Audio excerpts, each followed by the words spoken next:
உள்ளே உயிர் வளர்த்து உதிரத்தால் பல் கொடுத்து அள்ளிக்கிடும் போதெல்லாம் அன்பையை சேர்த்தனைத்து தொல்லை தமக்கென்ற சுகமெல்லாம் பிறர்க்கென்று சொல்லாமல் சொல்லிவிடும் தேவதையின் கோயில் அது. திமுக மேடையில் கலகலப்பாக பேசிய கோ பழனி. அது இந்த 16 வயசுல வருவான். நீ ஏமா இவர் போய் கல்யாணம் பண்ணிட்ட?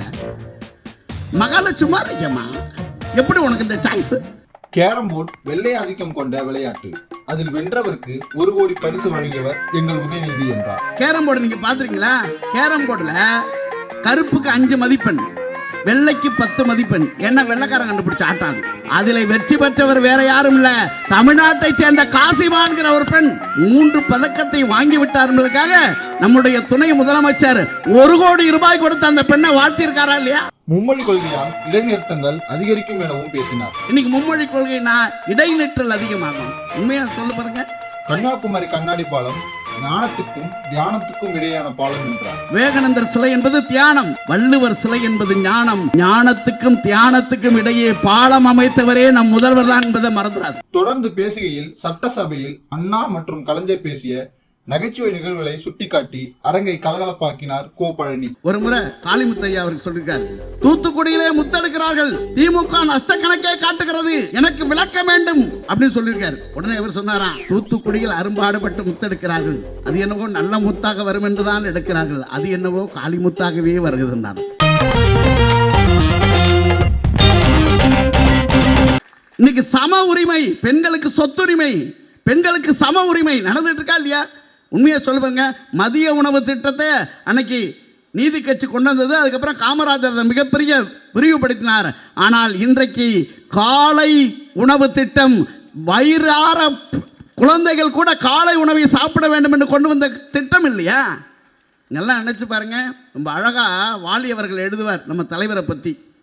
மூக்குக்கு கீழே முடி பிடிப்பதற்கு முன்னால் கழக கொடி பிடித்தவரே, மூக்குக்கு கீழே முடி பிடிப்பதற்கு முன்னால் கழக கொடி பிடித்தவரே, காதல் கடிதம் படிக்க வேண்டிய வயதில் கலைஞர் கடிதம் படித்தவரே. இன்னும் ரொம்ப அழகா சொன்னாரே, எல்லோரும் விசா வாங்கி வெளிநாடு செல்லுகிற போது நீ மட்டும்தானே மிசா வாங்கி சிறைக்கு சென்றாயின்னு இருந்தார். இப்போ இந்த வாழ்நாளில் இன்னைக்கு மிகப்பெரிய இடத்துக்கு வந்திருக்காங்களே இல்லையா சார்? ஒன்னே ஒன்று சொல்கிறேன், கலைஞருடைய ஆட்சியை இன்னமும் தொடர்ந்து கொடுத்து கொண்டிருக்கிறோம். கலைஞர் சாதாரண ஆளா சார்? உலகத்திலேயே கலைஞர் மாதிரி ஒரு மனிதனை பார்க்க முடியுமா? எங்கள் ஊருக்காரர் தான். எங்கள் ஊருக்குலேருந்து ஒரு 30-35 கிலோமீட்டர் தான் கலைஞருடைய ஊர். காட்டூர் என்ற திருக்கோளை அவருக்கு எங்கள் ஊர் பக்கத்தில் தான். நான் வேதாரண்யம் என்னுடைய சொந்த ஊர். ஆனால் உண்மையாக சொல்கிறேன், கலைஞர் அவர்கள் மாதிரி முடிவெடுக்கிறத யாராலும் முடியாது. கலைஞர் மாதிரி முடிவெடுக்கிறத யாராலும் முடியாது. இன்றைக்கி பாருங்கள், அன்னைக்கு புதுக்கோட்டையில் சாந்தின்னு ஒரு பெண்மணி தடகள ஓரத்தில் ஆசியாவில் வெள்ளிப்பதக்கம் வாங்கினாங்க. அந்த அம்மாவுக்கு ஒரு பரிசோதனை நடந்தாங்க. அந்த பரிசோதனை நடத்தும் போது அவங்க ஆண் மாதிரி தெரிகிறாங்க, அவங்களுடைய ஜெண்டரில் பிரச்சனை இருக்குன்ட்டு அந்த பதக்கத்தை பிடிங்கிட்டாங்க. அப்போது கலைஞர் தான் முதலமைச்சராக இருந்தார். 10 லட்சம் ரூபா அனௌன்ஸ் பண்ணாங்க. 10 லட்சம் ரூபா நம்ம தமிழ்நாடு அரசு அந்த சாந்திக்கு அனௌன்ஸ் பண்ணுறதா இருந்தது. கொடுக்கறதுக்கு அனௌன்ஸ் பண்ணியாச்சு. இப்போ அந்த நிர்வாக அலுவலர் கேட்டார், நாம் அனௌன்ஸ் பண்ணிட்டோம், அவங்க பதக்கத்தை பிடிங்கிட்டாங்க, இப்போ நாம் என்ன செய்கிறதுன்னு கேட்டப்போ கலைஞர் ரொம்ப நிதானமாக சொன்னார், கொடுத்துருங்க, ஓடியது அந்த கால்கள் தானே, அந்த கால்களுக்கு கொடுக்காமல் யாருக்கு கொடுக்கறதுன்னு கேட்டார். எப்பவுமே எடுக்கிற முடிவை தெளிவாக எடுப்பார். இன்னைக்கு பாருங்க, இந்த கேரம் போர்டுன்னு ஒரு விஷயம் இருக்கு இல்லைங்களா?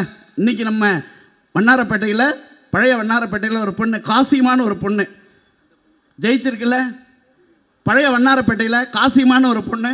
அந்த கேரம் போர்டு நீங்கள் பார்த்துருக்கீங்களா?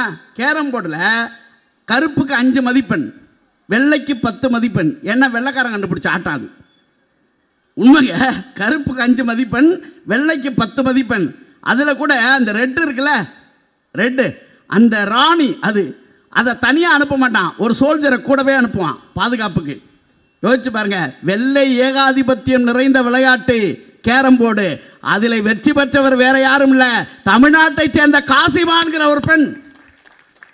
1 பதக்கம் இல்லைங்க, 3 பதக்கம் வாங்கியிருக்காங்க. தனியாக ஒரு பதக்கம், குழுவோடு சேர்ந்து ஒரு பதக்கம், இருவர் சேர்ந்து ஒரு பதக்கம்னு 3 பதக்கத்தை வாங்கி விட்டார்களுக்காக நம்முடைய துணை முதலமைச்சர் 1 கோடி ரூபாய் கொடுத்து அந்த பெண்ணை வாழ்த்தியிருக்காரா இல்லையா?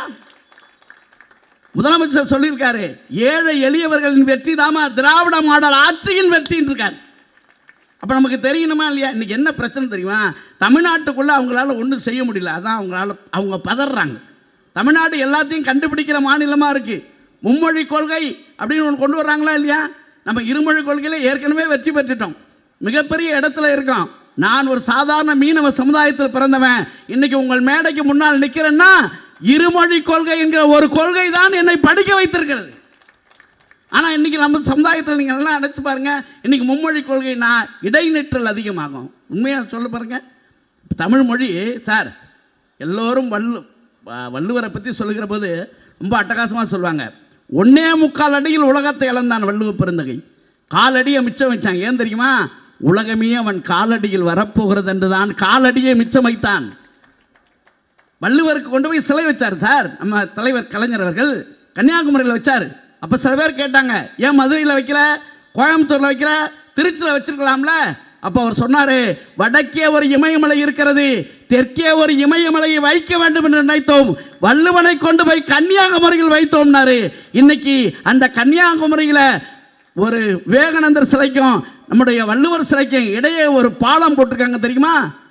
விவேகானந்தர் சிலை என்பது ஞானம், விவேகானந்தர் சிலை என்பது தியானம், வள்ளுவர் சிலை என்பது ஞானம். ஞானத்துக்கும் தியானத்துக்கும் இடையே பாலம் அமைத்தவரே நம் முதல்வர் தான் என்பதை மறந்துடாது. நீங்கள் நாட்டில் பாருங்கள், இவ்வளோ பெண்கள் இருக்கீங்க, நான் சொல்கிறது கரெக்டாக இருந்தால் கை தட்டுங்க. எல்லா பொம்பளை பிள்ளைக்கும் முதல்ல அப்பாவை தான் பிடிக்கும். கரெக்டாக இல்லையா? கரெக்டாக கை தட்டலாமே. எல்லா பொம்பளை பிள்ளைக்கும் அப்பாவை தான் பிடிக்கும். ஏன் தெரியுமா? எவ்வளோ மோசமாக சமைச்சாலும் அவர் தான் சாப்பிடுவார். நல்லா இருக்கடா தங்கா, சூப்பர்ரா தங்கா, வெரி குட்ரா தங்கா. அப்பா ஒரு குறை சொல்ல மாட்டார் பொண்ணை இல்லையா? ஆனால் அதே வீட்டில் ஒரு தம்பி இருப்பான், அவன் சாப்பிட மாட்டான். நேரம் வருவான், அம்மா யாரும்மா சமைச்சது? உங்கள் அக்கா தாண்டா, லூஸு, போகிற இடத்துல உசுர வாங்கு, காசு கொடுமா, நான் வெளியே போய் சாப்பிட்டாரம்மா. எல்லா பசங்களுக்கும் யார் தெரியுமா பிடிக்கும்? அம்மாவை தான் பிடிக்கும். கரெக்டாக கை தட்டுங்க. எல்லா பசங்களுக்கும் அம்மாவை தான் பிடிக்கும். அதுவும் இந்த 16 வயசில் வருவான், நீ ஏமா இவரை போய் கல்யாணம் பண்ணிக்கிட்ட? மகாலட்சுமா இருக்கேம்மா, எப்படி உனக்கு இந்த சாய்ஸு? எப்போ பார்த்தாலும் வள்ளுவர் ஊறாரு. அது 18 வயசு ஆட்டம். உங்கள் வீட்டுக்கார்ட்ட சொல்லி வை, அடிக்கடி நம்ம ரூட்டில் கிராஸ் பண்ணுறாங்க.